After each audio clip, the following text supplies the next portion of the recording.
The moment Hannah Boone saw the blind woman stumble at the market square in Animas Forks, Colorado, he knew his life was about to change in ways he could never have imagined. It was August 1882, and the summer heat beat down on the dusty streets with relentless intensity.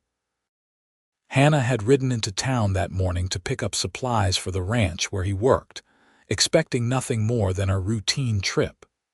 He was 24 years old, tall and lean from years of hard work, with sun-weathered skin and eyes the color of creek water after a storm. Most folks just called him Han, finding the full name too unusual for a man, though his mama had named him after his grandfather, and he wore it with quiet pride. The marketplace bustled with activity, miners and ranchers and townspeople all crowding around the various stalls and vendors. Hannah was heading toward the general store when he noticed her, a young woman standing beside a large wicker basket filled with what appeared to be baked goods. She wore a simple cotton dress the color of faded wildflowers, and her chestnut hair was pulled back in a neat bun. But it was not her appearance that caught his attention. It was the way she held herself, one hand stretched slightly forward, fingers trembling as they sought the edge of her table. Her eyes, though beautiful and wide, did not quite focus on anything in particular. A group of rowdy miners pushed past, and one of them bumped into her table. The woman gasped as the basket teetered dangerously. Hannah moved without thinking, his long strides carrying him across the dusty square in seconds. He caught the basket just as it began to tip, steadying it with both hands. "Oh," the woman said, her face turning toward the sound of his movement. "Thank you, sir. I am afraid I am not very good at minding the table." "Not your fault, miss," Hannah said, his voice low and gentle. Those miners were not watching where they were going. She smiled, and it transformed her entire face. Hannah felt something shift in his chest, like a door opening that he had not known was closed. "You are very kind," she said. "Would you like to purchase something?" "I have berry pies, apple tarts, and fresh bread. At least, I hope they are still fresh. I baked them this morning." Hannah looked down at the basket. The baked goods were beautifully made, each one perfect in its shape and golden brown coloring. The fact that she had made them without being able to see seemed almost miraculous. "Did you make all of these yourself?" "I did," she said with evident pride. "My sense of touch and smell are quite reliable when it comes to baking. My grandmother taught me before she passed. She always said that seeing with your hands was just as good as seeing with your eyes, and sometimes better." "Your grandmother was a wise woman," Hannah said. He could see now that several people had stopped to look at her wares, but upon realizing she was blind, they had moved on without purchasing anything. The basket was still full, and the sun was high in the sky. She had clearly been here for hours with little success. The woman's smile faded slightly. "Unfortunately, not many people seem to trust the baking of a blind woman. I understand their hesitation, truly. But I have been at this since dawn, and I have sold only 2 small tarts." Something about the resignation in her voice, the quiet dignity with which she accepted this unfair treatment, made Hannah's decision for him. "I will take the whole basket," he said. She blinked, her unseeing eyes widening. "I am sorry, what?" "The whole basket. Everything in it." "How much for all of it?" "Sir, that is very kind, but surely you do not need all this food. There must be 20 items here, and I could not possibly expect—" "How much?" Hannah repeated gently but firmly. She hesitated, then named a price that was far too low for the quality and quantity of goods before him. Hannah pulled out his money and counted out triple what she had asked. He pressed the bills into her hand. "Sir, this is too much," she protested, trying to hand some back. "It is exactly right," he said. "Your work is worth that and more. Now, if you are finished here, might I walk you home? That basket is heavy and these streets can be treacherous." A flush crept up her cheeks. "I could not impose on you further. You have already been so generous." "It would be my pleasure, miss. And besides, I just bought all your goods. Seems only right I should help you carry them where you are going." She bit her lip, clearly torn between propriety and practicality.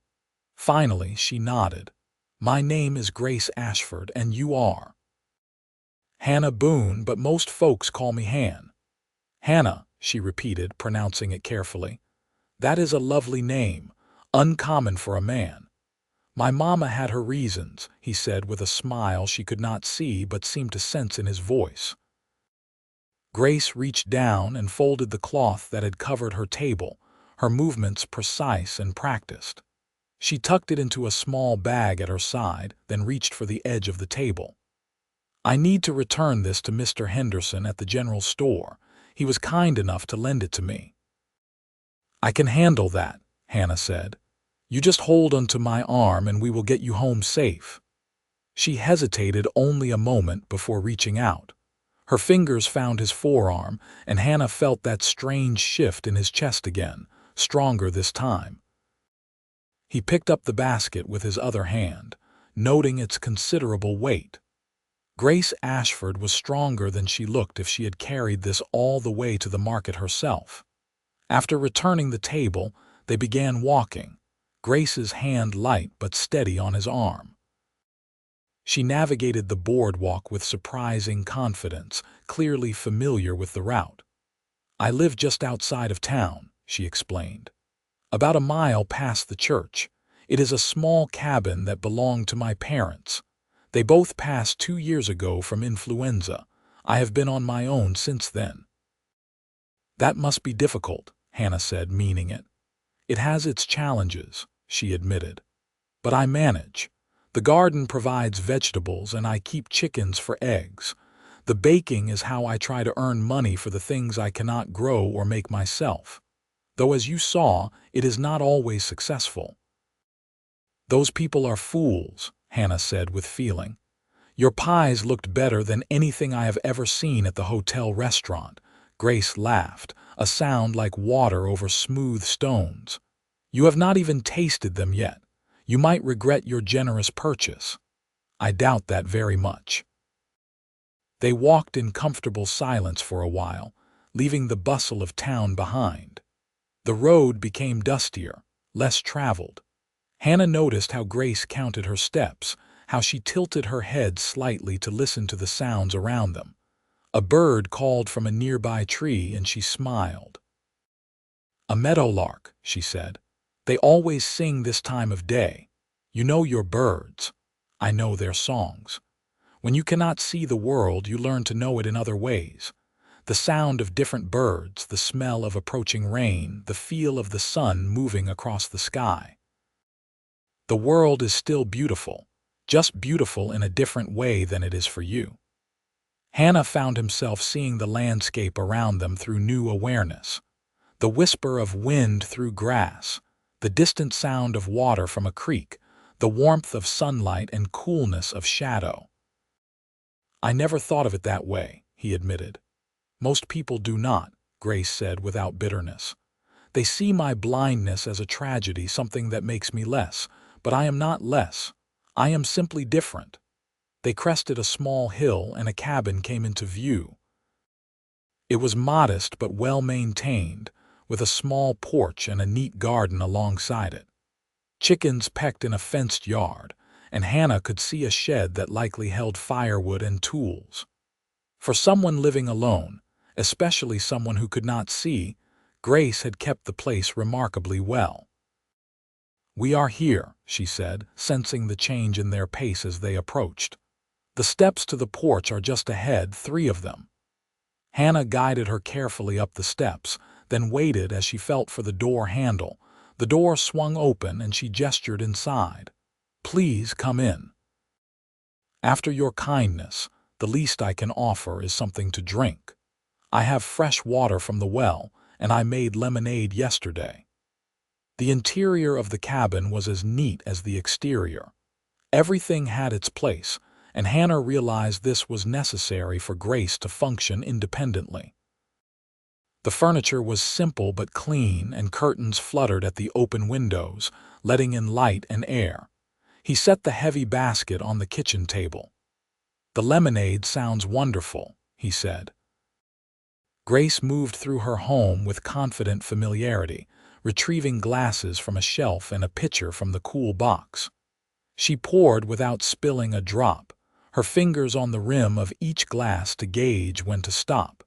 She handed him a glass, and their fingers brushed. Hannah felt that touch like a spark. He took a long drink, and the tart sweetness was perfect. "This is delicious. Thank you." She took a sip of her own, then set the glass down carefully. "Hannah, may I ask you something?" "Of course." "Why did you buy everything? The truth, please." Was it pity? The directness of her question caught him off guard. He could have deflected, could have given a polite answer, but something about Grace Ashford demanded honesty. "At first, maybe a little," he admitted. "I saw those people passing you by, saw how they would not even give your baking a chance, and it made me angry. But then you spoke, and I heard your voice and your pride in your work, and I thought that any man would be lucky to have food made with such care. And then I thought that I would like to know you better, and buying the basket seemed like a good way to start." Grace was quiet for a long moment, her unseeing eyes directed somewhere near his face. "That is honest, at least, and I appreciate honesty above almost everything else." "Will you tell me about yourself?" Hannah asked. "If you do not mind my asking," she smiled. "What would you like to know?" "Everything," he said, then felt his face heat. "I mean, whatever you are willing to share." Grace settled into a chair at the table, and Hannah sat across from her. She began to speak, and her story unfolded like a map of a life marked by both sorrow and resilience. She had been born with sight, but a fever at age 7 had taken it from her. Her parents had been loving and supportive, teaching her how to navigate the world without vision. Her grandmother, who lived with them, had been patient and determined, ensuring Grace could cook, clean, and care for herself. "Grandmother always said I would need to be twice as capable as anyone else if I wanted to be treated as an equal," Grace said. She was right, though even being twice as capable does not always help. "You are more than capable," Hannah said. "You are remarkable." She ducked her head, but he could see the pleasure his words brought her. "Tell me about you now, it is only fair." So Hannah told her about growing up on a small ranch in Wyoming, about losing his father to a ranching accident when he was 16, about working various jobs to help his mother and younger sister. His mother had remarried 2 years ago, a good man who treated her well, and his sister had married last year. Hannah had drifted south to Colorado, working at a ranch about 10 miles from Animas Forks. "You like the work?" Grace asked. "I do," Hannah said. "Horses and cattle make sense to me. They are honest in their needs and their natures, and I like being outside, seeing the mountains, watching the seasons change." "You paint a picture with your words," Grace said softly. "I can almost see it." They talked for hours, the conversation flowing easily. Hannah found himself sharing things he rarely spoke about. His dreams of maybe owning his own piece of land someday. His love of reading, though he had little time for it. His habit of whistling while he worked.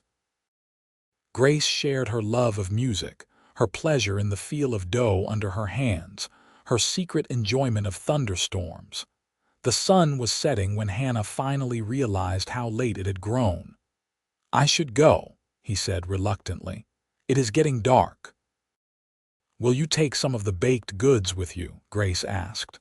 "You did pay for them after all." "Keep them," Hannah said. "You can enjoy them yourself or sell them another day." "At least take one pie," she insisted.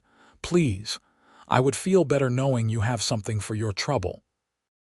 Hannah accepted a berry pie carefully wrapped in cloth. At the door he hesitated.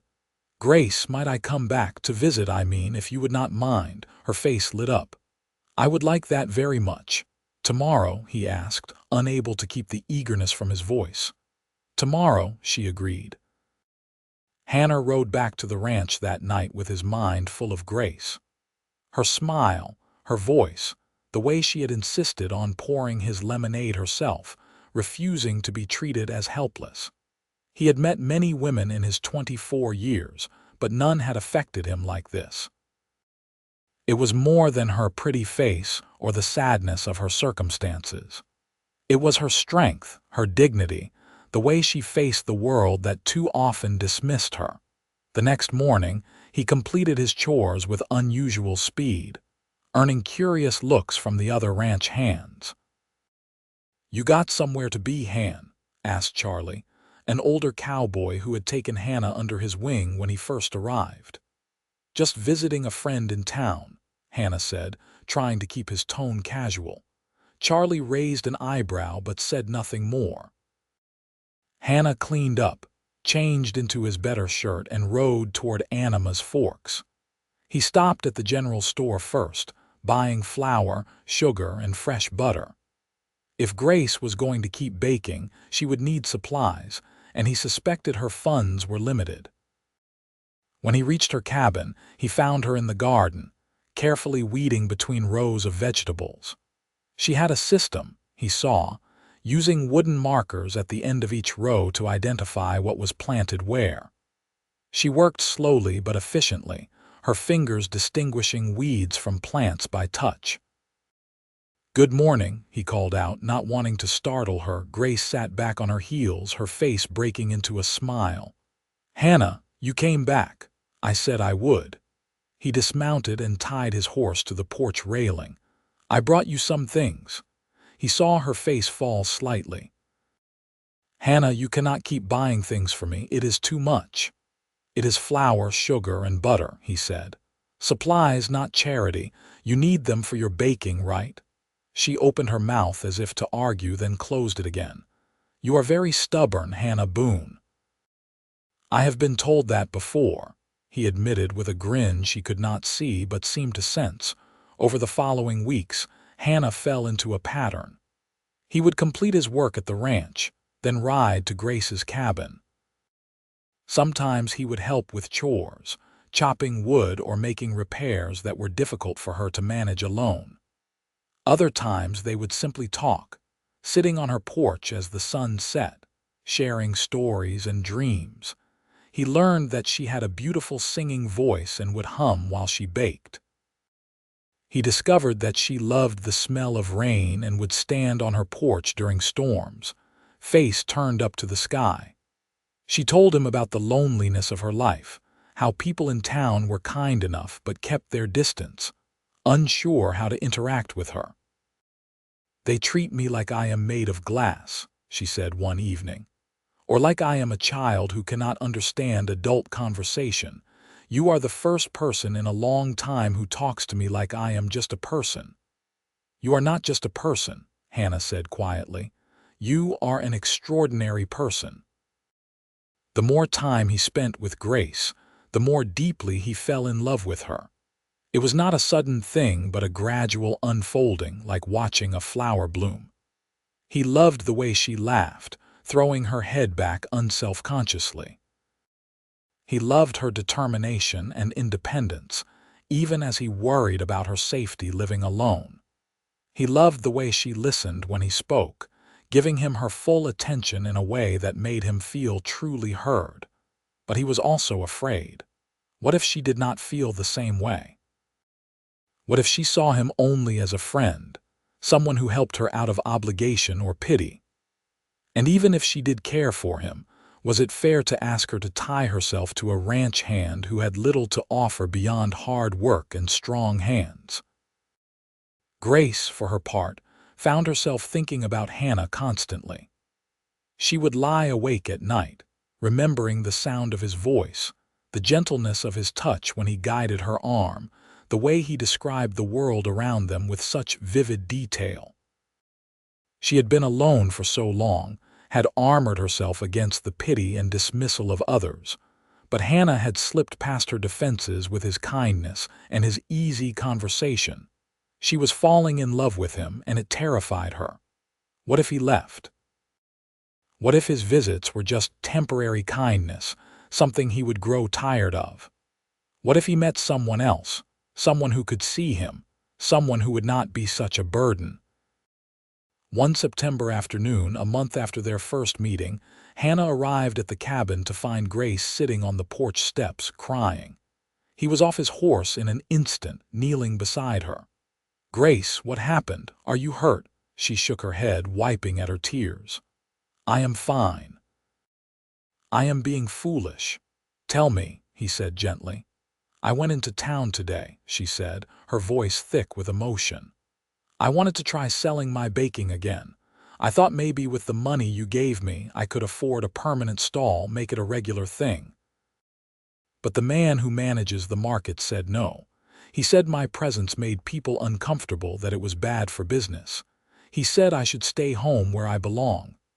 Anger surged through Hannah, hot and fierce. "That is not right. That is not fair." "Fair or not, it is the truth," Grace said bitterly. "I am a burden, Hannah, to the town, to everyone, to you." "Stop that," Hannah said, his voice sharp enough that Grace's head came up in surprise. "You are not a burden to me. You could never be a burden to me." "Why?" she asked, and there was a desperate edge to her question. "Why do you keep coming here? Why do you help me? Is it guilt, obligation, some sense of Christian duty?"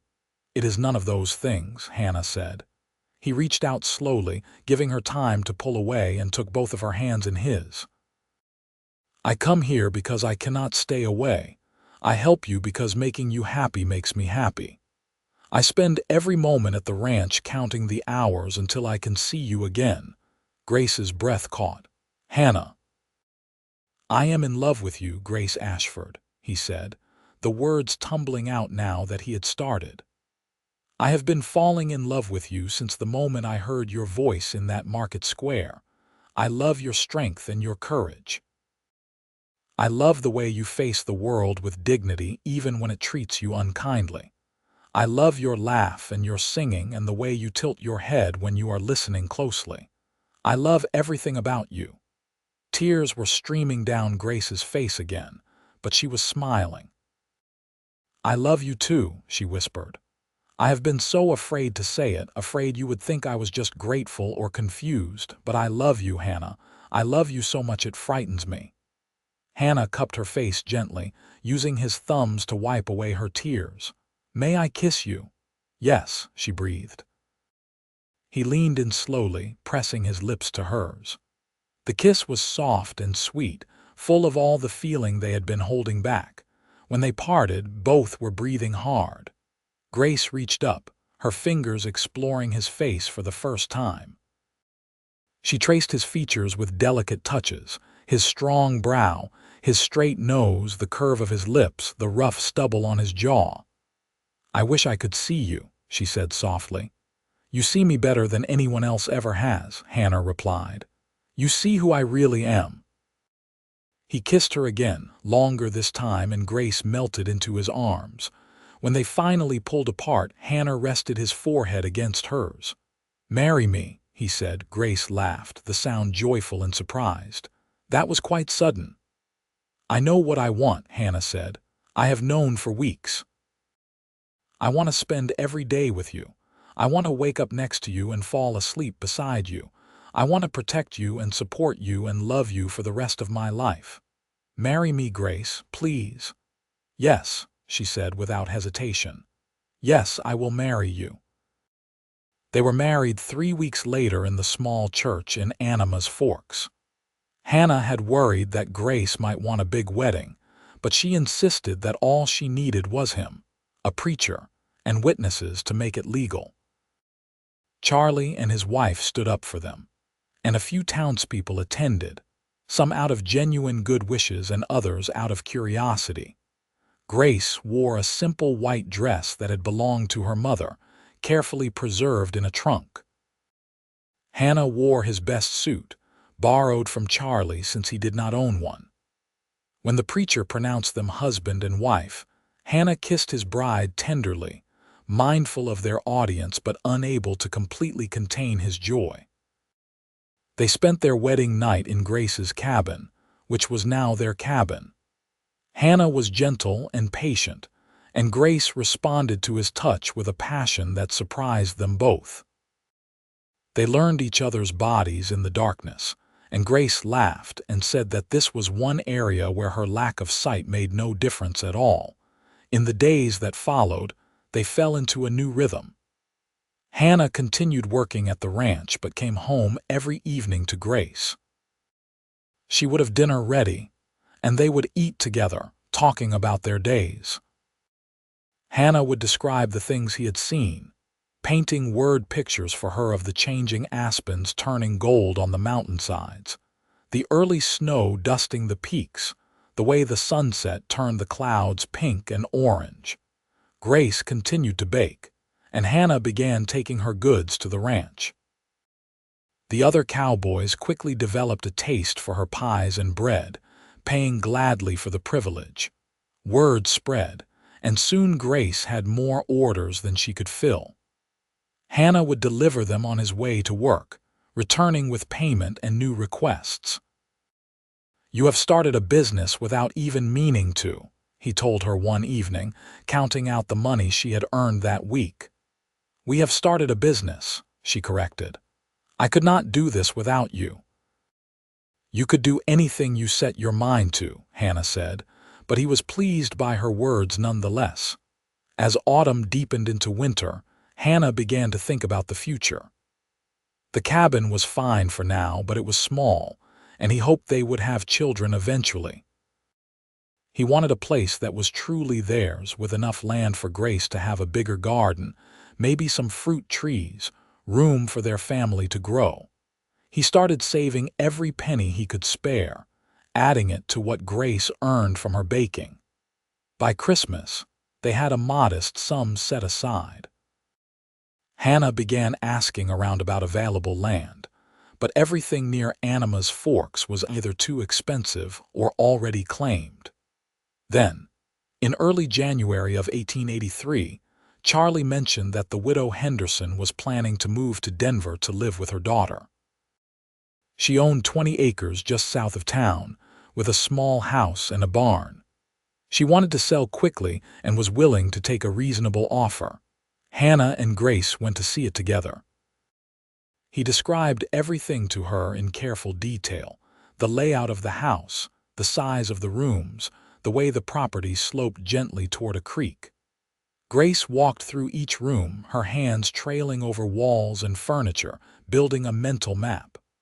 "What do you think?" Hannah asked anxiously.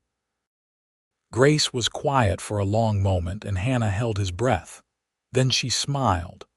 "I think it is perfect. I think this could be home." They made an offer that stretched their savings to the limit. Mrs. Henderson accepted, and by February they were moving into their own place. The house needed work, but it was sound and much larger than the cabin. Grace was especially delighted by the kitchen, which had a good-sized workspace and a newer stove. Hannah threw himself into making improvements. He repaired the barn, fixed loose boards on the porch, and started building chicken coops and a larger garden plot. Charlie and some of the other ranch hands came by on their days off to help, and Grace would feed them all, her kitchen filling with laughter and the smells of good food. Spring came, and with it a new beginning. Grace planted her garden with Hannah's help, and he described each seedling as it sprouted. He brought her herb starts from town, and she created a small herb garden right outside the kitchen door where she could easily reach it. One evening in late April, as they sat on their porch watching the sunset, or rather, as Hannah watched it and described it to Grace, she took his hand and placed it on her stomach. "I am with child," she said softly. Hannah felt like his heart might burst from his chest. "Are you certain?" "I am certain," she said, smiling at the wonder in his voice. "I have suspected for a few weeks, but I wanted to be sure before I told you." He pulled her into his arms, holding her close. "A baby," he whispered. "Our baby. "Are you happy?" she asked, though she could surely feel the answer in the way he held her. "I have never been happier in my entire life," he said. The pregnancy was not easy. Grace suffered from terrible sickness in the early months, and Hannah worried constantly. What if something went wrong? What if her blindness somehow complicated things?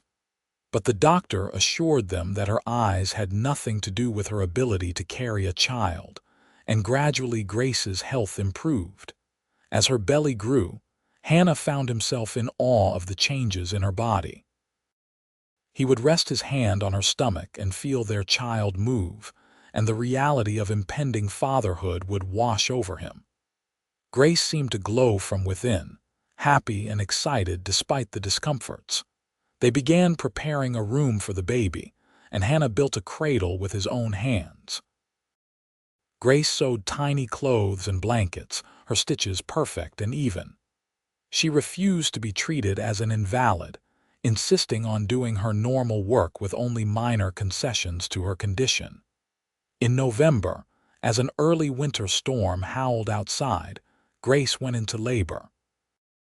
Hannah rode through the snow to fetch the doctor and the midwife, his heart pounding with fear and excitement. The labor was long and difficult, and there were moments when Hannah thought he might lose his mind from worry. But Grace was strong, stronger than he had ever imagined, and when he finally heard the thin wail of a newborn baby, relief nearly brought him to his knees. "It is a boy," the midwife announced, placing the squalling infant in Grace's arms. Grace held their son with confidence, her hands sure as she explored his tiny features. "Hello, little one," she whispered. "I am your mama." Hannah knelt beside the bed, one arm around his wife, one finger gently touching his son's impossibly small hand. The baby's fingers closed around his, and Hannah felt tears sting his eyes. "He is perfect," he said hoarsely. They named him Thomas Henry after both their fathers. Tommy, as they quickly began calling him, had his mother's chestnut hair and his father's green eyes. He was a healthy, hungry baby, and Grace took to motherhood with the same determination she applied to everything else. Hannah watched in amazement as she learned to care for their son. She could change his diaper and dress him as efficiently as any sighted mother. She knew his different cries, could tell when he was hungry versus tired versus needing comfort. She would sit in the rocking chair Hannah had made, nursing Tommy and singing softly, and Hannah thought he had never seen anything more beautiful. As winter gave way to spring, and Tommy grew from a tiny newborn into a chubby, smiling baby, Hannah reflected on how much his life had changed. A little over a year ago, he had been alone, drifting from job to job, with no real purpose beyond surviving day to day. Now he had a wife he adored, a son who filled him with wonder, and a home that was truly his own. Grace seemed to read his thoughts one evening as they sat together after putting Tommy to bed. "Do you ever regret it?" she asked. "Buying that basket? Taking on a blind wife and all the complications that come with it?" Hannah pulled her close, kissing the top of her head. "The only thing I regret is that I did not meet you sooner. You are the best thing that ever happened to me, Grace Boone. You and Tommy both." As the years passed, their life together deepened and grew. Hannah left the ranch to focus full-time on their own property. He expanded the garden, built a proper workshop, and even bought a milk cow and a few pigs. Grace's baking business continued to thrive, and she became known throughout the area for her excellent goods. People would come from miles around, and if they were surprised to find the baker was blind, they quickly got over it once they tasted her work. Tommy grew into a bright, energetic boy who adored both his parents. Hannah made sure his son understood that his mother's blindness was simply a part of who she was, not something to be ashamed of or to pity. Tommy learned early on to describe things to his mother, chattering about the birds he saw or the shapes of clouds, picking up the habit from his father. When Tommy was 3, Grace discovered she was expecting again. This pregnancy was easier than the first, and in the spring of 1887, they welcomed a daughter. They named her Sarah Mee, and she had her father's eyes and a head full of blonde hair that seemed to come from neither parent, until Hannah remembered his grandmother had been blonde. With 2 children, the house felt full in the best possible way. Hannah added on another room, and Grace organized their home with the same precision that allowed her to navigate it independently. Tommy proved to be a protective older brother, and Grace often heard him explaining things to his baby sister in a patient voice that was pure imitation of his father. Life was not always easy. There were hard winters when money was tight, and summers when the heat seemed unrelenting.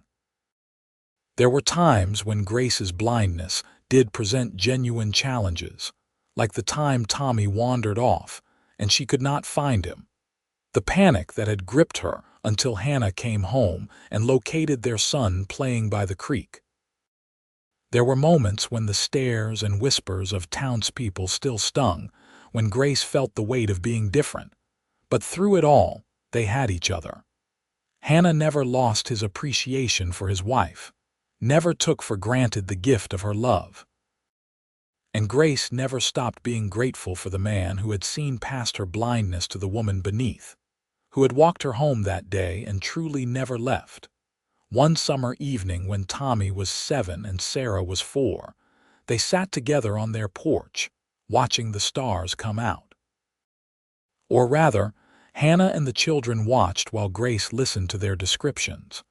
Tommy was explaining constellations, his young voice serious as he repeated what his father had taught him.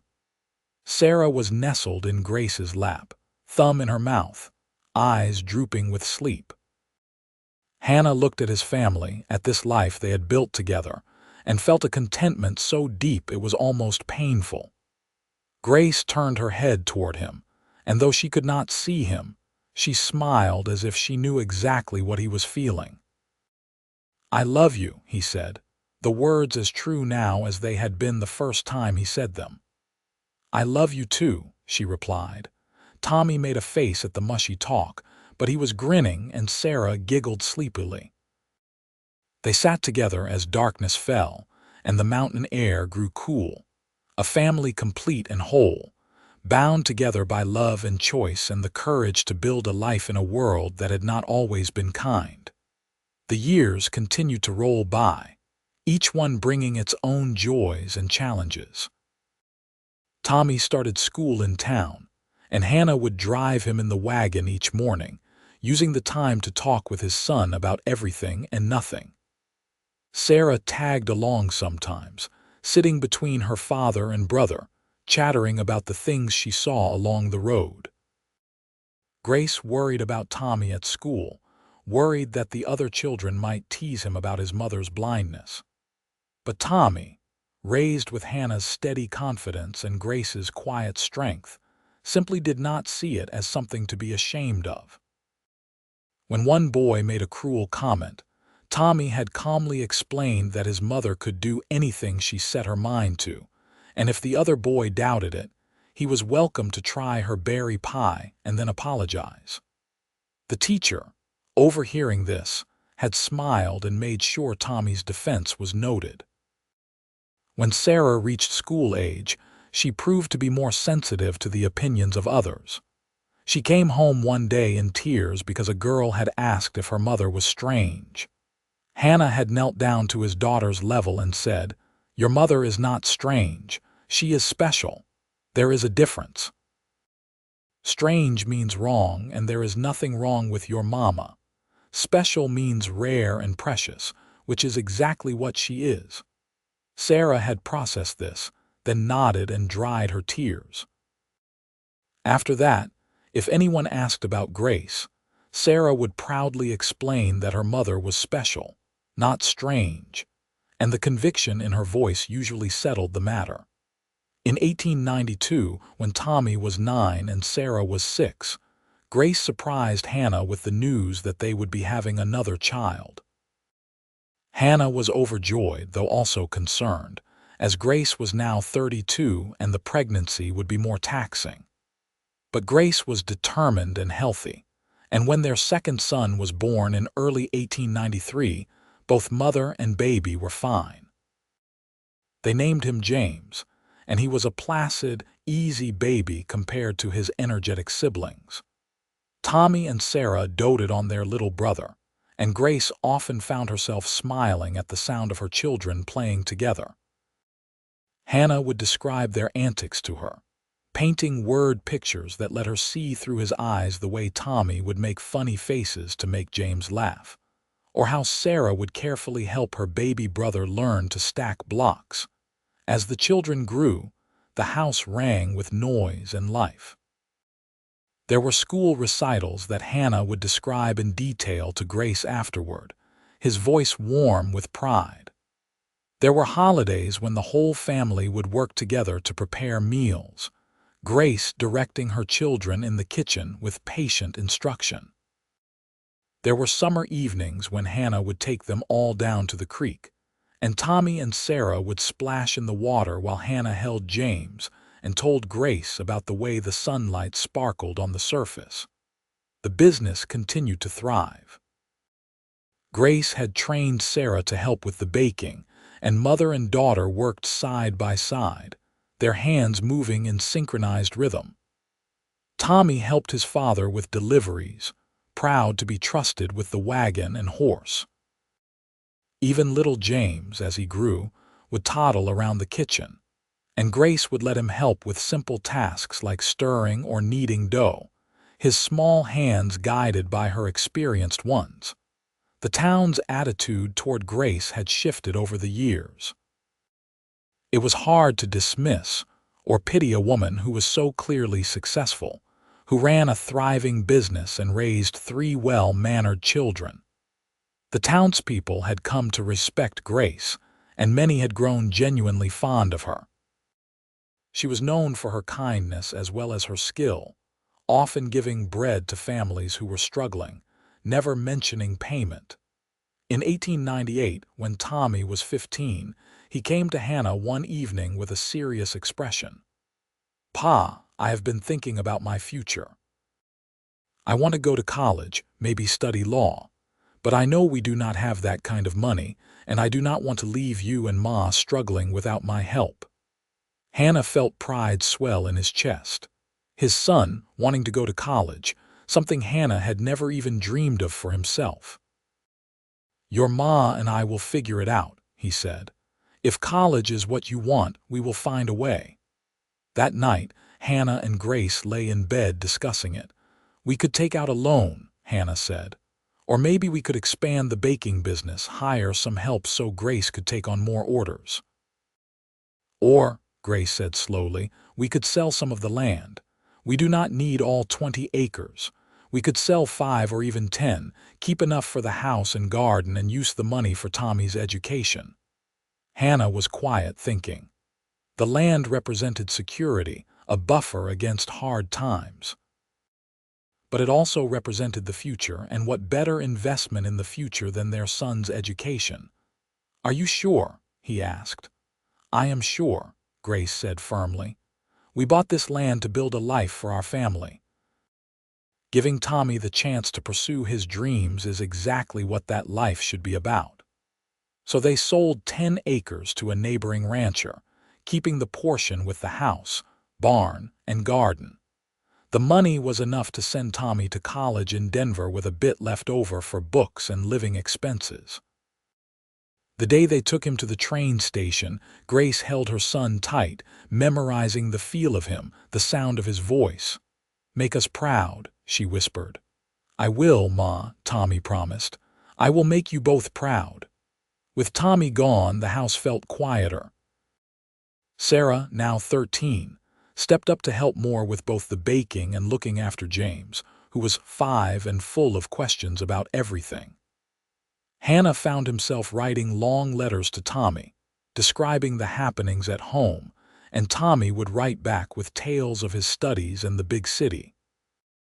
The turn of the century came, and with it, a sense of change in the air. The Wild West of Hannah's youth was fading, becoming more civilized, more settled. Anima's Forks, which had boomed during the silver mining days, was declining as mines played out and people moved on. But Hannah and Grace's property remained productive, and they had built a life that did not depend on the boom and bust of mining. Sarah blossomed into a lovely young woman, with her mother's grace and her father's steady nature. She had inherited Grace's talent for baking and was developing her own specialties. When she turned 16 in 1899, young men began calling at the house, much to Hannah's consternation and Grace's amusement.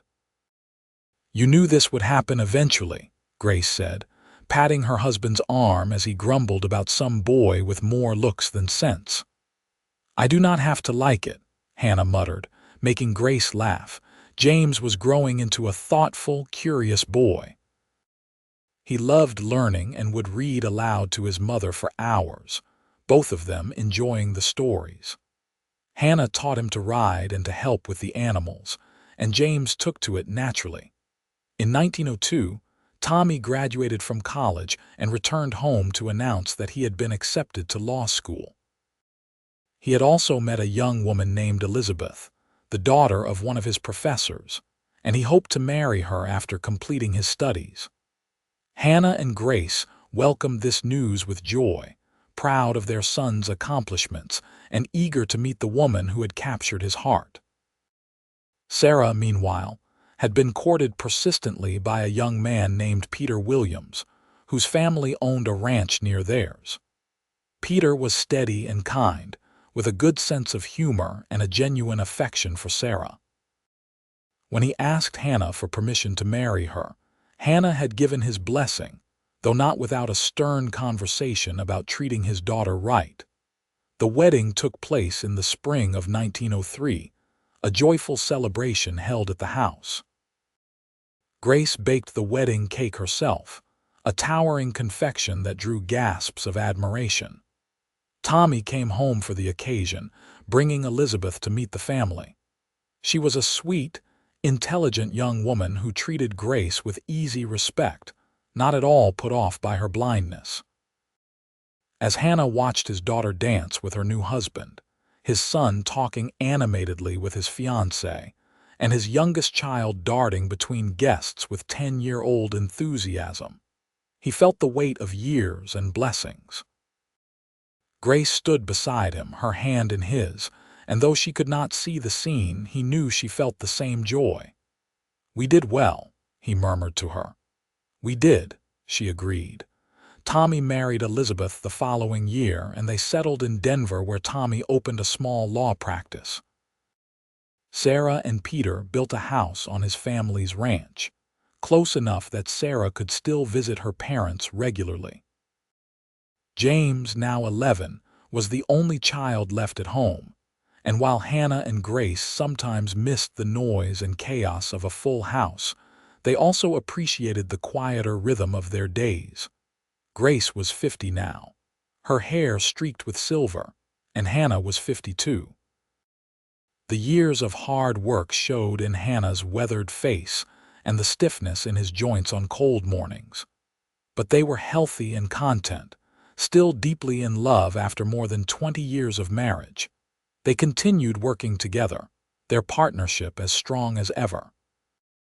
Hannah had learned over the years to anticipate Grace's needs without hovering or treating her as helpless. Grace had learned to accept help when it was genuinely needed without feeling like she was losing her independence. They moved around each other with an ease born of long familiarity, a dance they had perfected over 2 decades. In 1908, Tommy and Elizabeth gave them their first grandchild, a boy they named Henry after Hannah. When Tommy brought his family home for a visit, Grace held her grandson with the same confidence she had held her own babies, and Hannah watched with a full heart as his son experienced the joys and terrors of fatherhood. Sarah and Peter followed with their own children, twin girls in 1909, And suddenly, Hannah and Grace found themselves grandparents 3 times over. The twins, Clara and Rose, were handfuls from the start, and Sarah would bring them to visit, laughing as her daughters ran circles around her patient father. James, now a young man of 18, had decided he wanted to be a teacher. He had a gift for explaining things and a patience that suited the profession. He was attending a teacher's college in Colorado Springs, coming home during breaks with stories about his studies and the friends he was making. Hannah and Grace adjusted to being empty nesters, though their nest was frequently filled by visiting children and grandchildren. The house that had once seemed so large now felt just right for two, though they kept the children's rooms ready for visits. On their 25th wedding anniversary in 1907, Hannah had taken Grace into town for dinner at the hotel restaurant, the fanciest place in Animas Forks. They dressed in their best clothes, and Hannah described everything to Grace, from the white tablecloths to the elaborate chandelier. Other diners watched them, this older couple who still held hands and gazed at each other with evident love, and some of the younger couples felt a pang of envy at such lasting devotion. "You remember the day I bought your basket?" Hannah asked over dessert. Grace smiled, the expression lighting up her still beautiful face.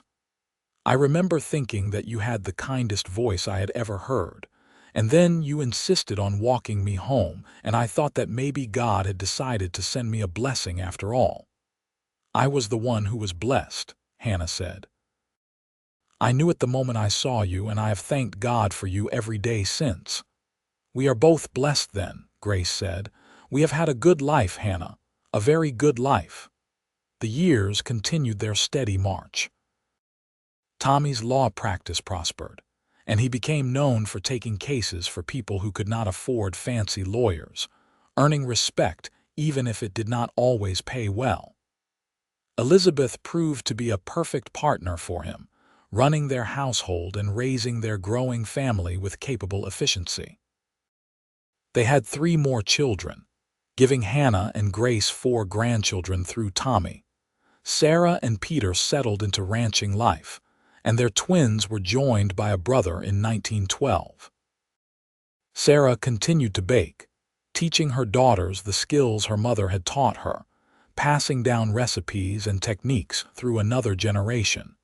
James finished his teaching degree and got a position at a school in Silverton, about an hour's ride from Animas Forks.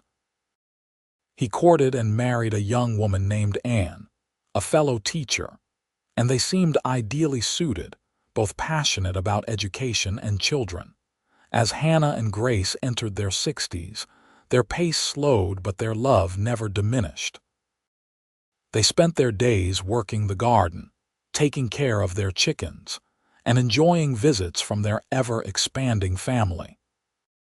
Grace's hair was now fully silver, and Hannah's face was deeply lined, but when they looked at each other, they still saw the young people who had fallen in love in the market square of Animas Forks over 30 years ago.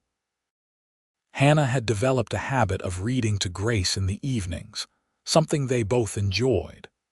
They would sit together on the porch when weather permitted, or by the fire when it did not, and Hannah would read novels or newspapers, bringing the world to her through his voice just as he always had.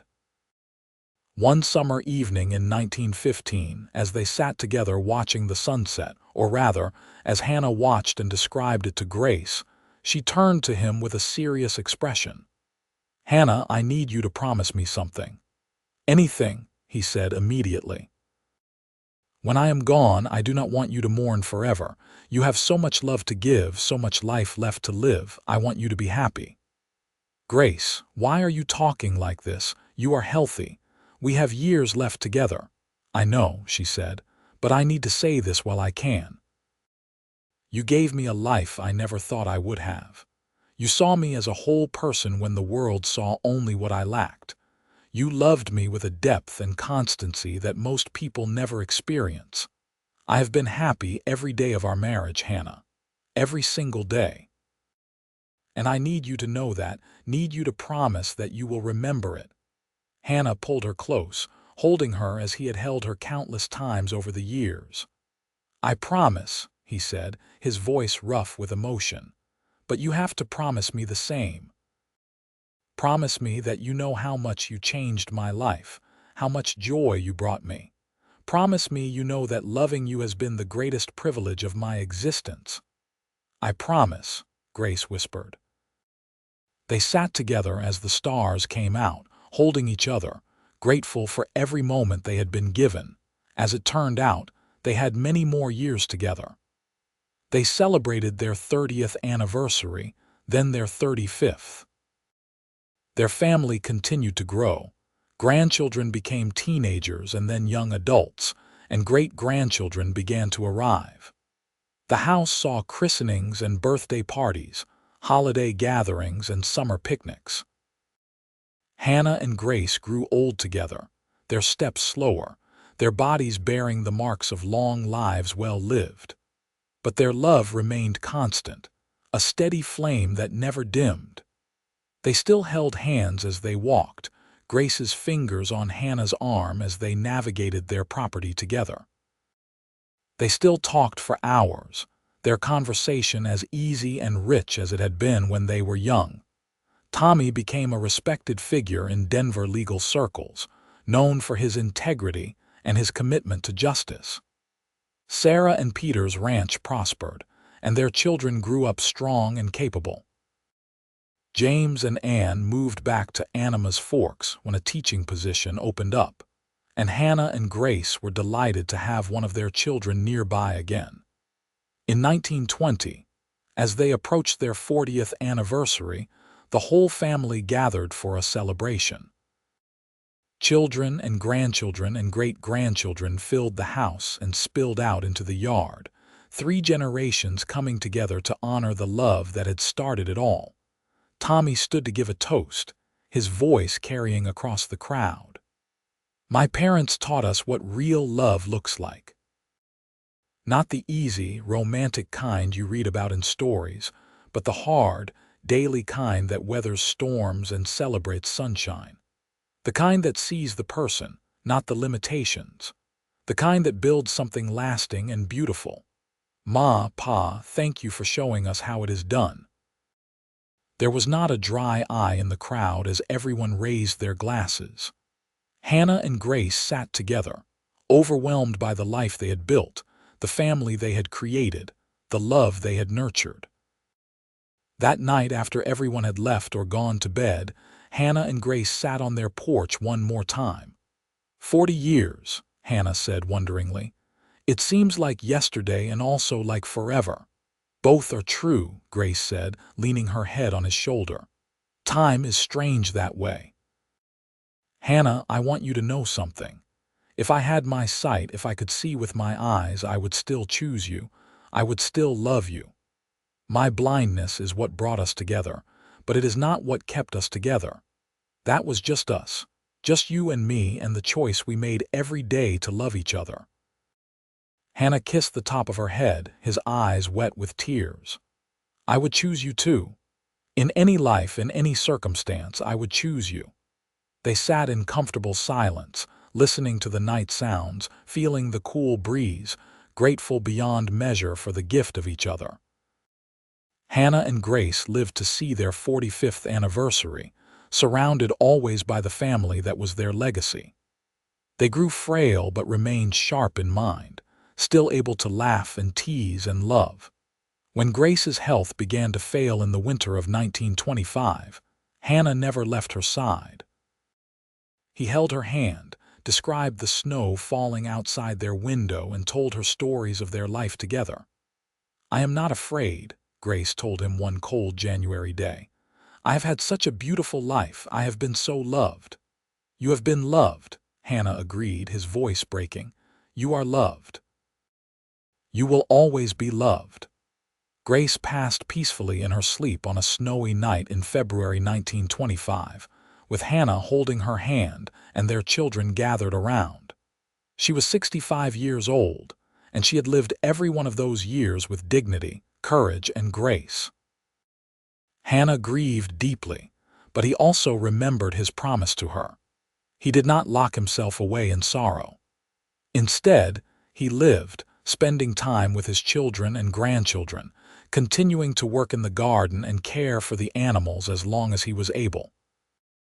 He told stories about Grace, keeping her memory alive, making sure the younger grandchildren who had barely known her understood what an extraordinary woman she had been. He lived another 5 years, years filled with family and memories, and the quiet satisfaction of a life well lived. When he died peacefully in his sleep in 1930, at the age of 72, his children took comfort in the knowledge that he was reunited with the woman he had loved for nearly half a century. They were buried side by side in the cemetery outside Anima's Forks, their graves marked with simple stones. Tommy made sure the inscription read what his father had requested: Hannah Boone and Grace Ashford Boone. He saw her. She knew him. Together they built a love that death cannot diminish. The house and remaining land passed to James and Anne, who continued to live there, raising their own family in the place where so much love had flourished. They kept Grace's kitchen just as she had organized it, and Anne would sometimes feel as if Grace was there, guiding her hands as she baked. The grandchildren grew up hearing stories about their remarkable grandparents, about the cowboy who bought a blind woman's entire basket and walked her home and never left. The story became family legend, passed down through generations, a reminder of what real love looks like, of how a moment of kindness can change everything, of how choosing to see a person's worth despite what the world might say can build a legacy that lasts forever. In the decades that followed, the family continued to grow and spread, but they always carried with them the lessons learned from Hannah and Grace. Love with your whole heart. See people for who they truly are. Choose kindness. Build something lasting. Face challenges with dignity and courage. Never give up on each other. The small house where it all began still stood, a testament to the love that built it and the family that filled it.